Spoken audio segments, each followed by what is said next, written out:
Somewhere between 40 and 100,000 years ago, a group of early humans did something no animal on Earth had ever done before. They looked at the body of someone they'd lost, and instead of leaving, they stayed. They dug a hole, and they placed that person into the ground with obvious, deliberate care. That single act, choosing to bury the dead instead of simply leaving them, may be one of the oldest pieces of evidence we have that early humans understood loss the way we still do. Not just as an animal noticing an absence, as a grief worth marking. This isn't guesswork or projection. It's written directly into the ground, at real sites found by real archaeologists. And it raises a genuinely difficult question. When did humans first start grieving, and how would we even know? Here's the problem archaeologists actually face. A body in the ground doesn't automatically mean a funeral. Sometimes a person just died where they stood, and sediment slowly buried them over centuries. Telling that apart from a real, deliberate burial is genuinely hard. So researchers look for specific signs. A clearly dug pit that doesn't match natural erosion. A body positioned deliberately rather than fallen randomly. And objects placed with the body that have no practical reason to be there otherwise. When all three line up, a pit, a position, and an object placed with intention, archaeologists agree something meaningful happened here. Not proof of belief in an afterlife, but proof that someone cared enough to act. The most famous and most debated piece of evidence comes from Shanidar Cave in northern Iraq. In the 1950s and 60s, archaeologists found the remains of several Neanderthals there. One of them surrounded by unusually high concentrations of ancient pollen. The researchers who found it proposed something remarkable. That flowers had been deliberately placed with the body, a Neanderthal funeral bouquet tens of thousands of years old. It became known as the flower burial, and it reshaped how the world saw Neanderthals. It's important to be honest about where the science actually stands today. Later researchers raised a real challenge. Burrowing rodents in the region are known to store seeds and flowers underground. And some of that pollen may have arrived long after the burial itself. Not as part of it. The debate hasn't fully settled. But newer excavations at the same site have found something harder to explain away. More burials, more deliberate positioning, and growing evidence that this location was used again and again over time. Something was happening at Shanidar, even if the flowers themselves stay uncertain. For clearer, less contested evidence, the strongest case comes from a site in Russia called Sungir, roughly 34,000 years old, and it is, by any measure, extraordinary. Two individuals, likely a young teenager and a child around 7 or 8 years old, were buried head to head, laid out with extraordinary care. And covered across their bodies were roughly 10,000 hand-carved ivory beads. Each one of those beads has been estimated to take around an hour to carve by hand. 10,000 beads, that's not a quick gesture. That's thousands of hours of labor, invested entirely in honoring two children who had already died.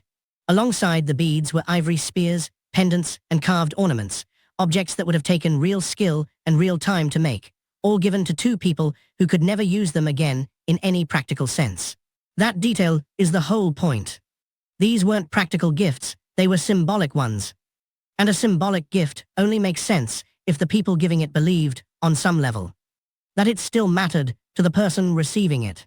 Researchers studying Sungir believe the burial reflects real social status and real grief in a community organized enough to spend enormous collective effort mourning two of its youngest members.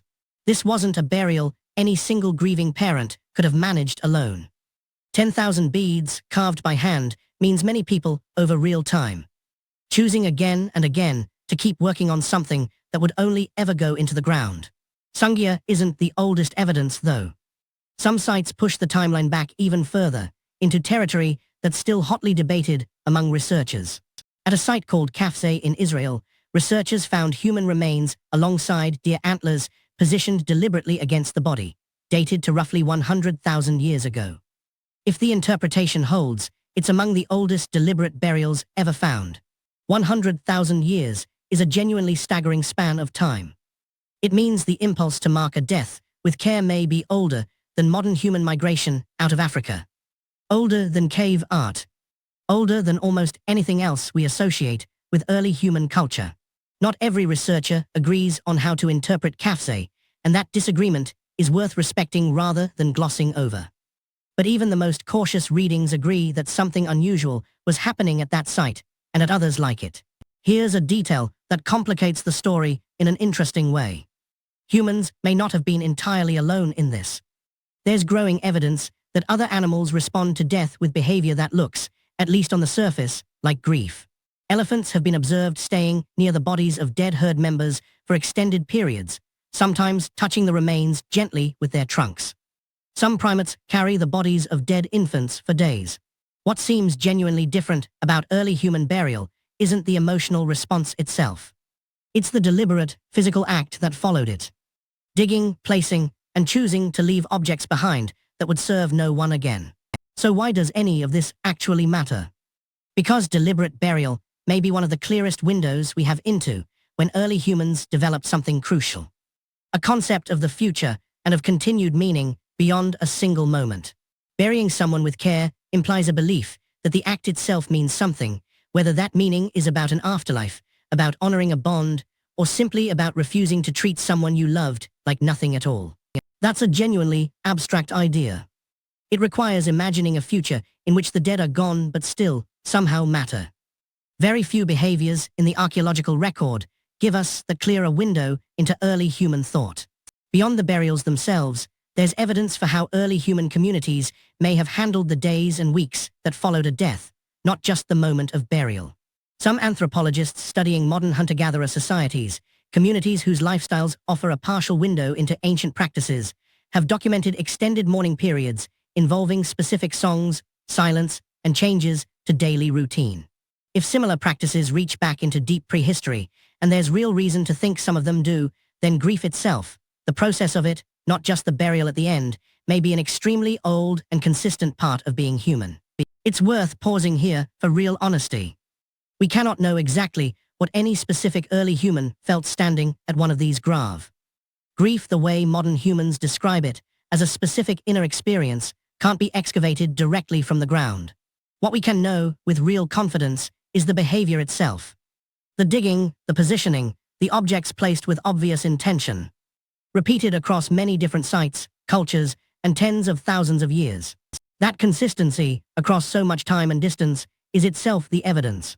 Whatever early humans were feeling, they were feeling it in a way that reliably produced the same careful, deliberate response. Here's the part that connects directly to today. Nearly every human culture that has ever existed, everywhere on Earth, independently developed some version of deliberate burial or funeral practice. That's not a coincidence of culture. It suggests something closer to a shared, deeply rooted human instinct. One that was already fully present by the time these ancient graves were dug, and has simply never gone away since. The specific rituals changed constantly across cultures and centuries. Flowers, beads, songs, silence, incense, headstones. But the underlying impulse, the refusal to simply walk away, appears to be something close to universal. But here's the detail that puts the whole story in perspective.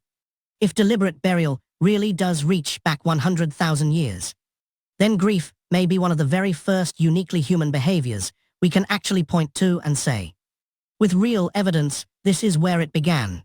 Before agriculture, before permanent cities, before most of what people usually think of as the beginning of civilization. Early humans were already doing something remarkable, choosing to honor their dead with real, sustained, collective effort. That says something worth sitting with. Whatever else separates modern life from the deep past, this particular instinct, to mark a loss, to refuse to let it pass unmarked, was there from close to the very beginning. So the next time flowers get placed on a grave, or a name gets spoken aloud one more time at a memorial, or a group goes quiet together in someone's memory, that instinct isn't new. It's carrying forward something that early humans were already doing tens of thousands of years before anyone wrote it down, before anyone could explain why it mattered. They just knew that it did. Grief, it turns out, may be one of the oldest things we've ever shared. And the fact that we still can't quite explain why it matters so much, only that it does, may be exactly what connects us to everyone who came before.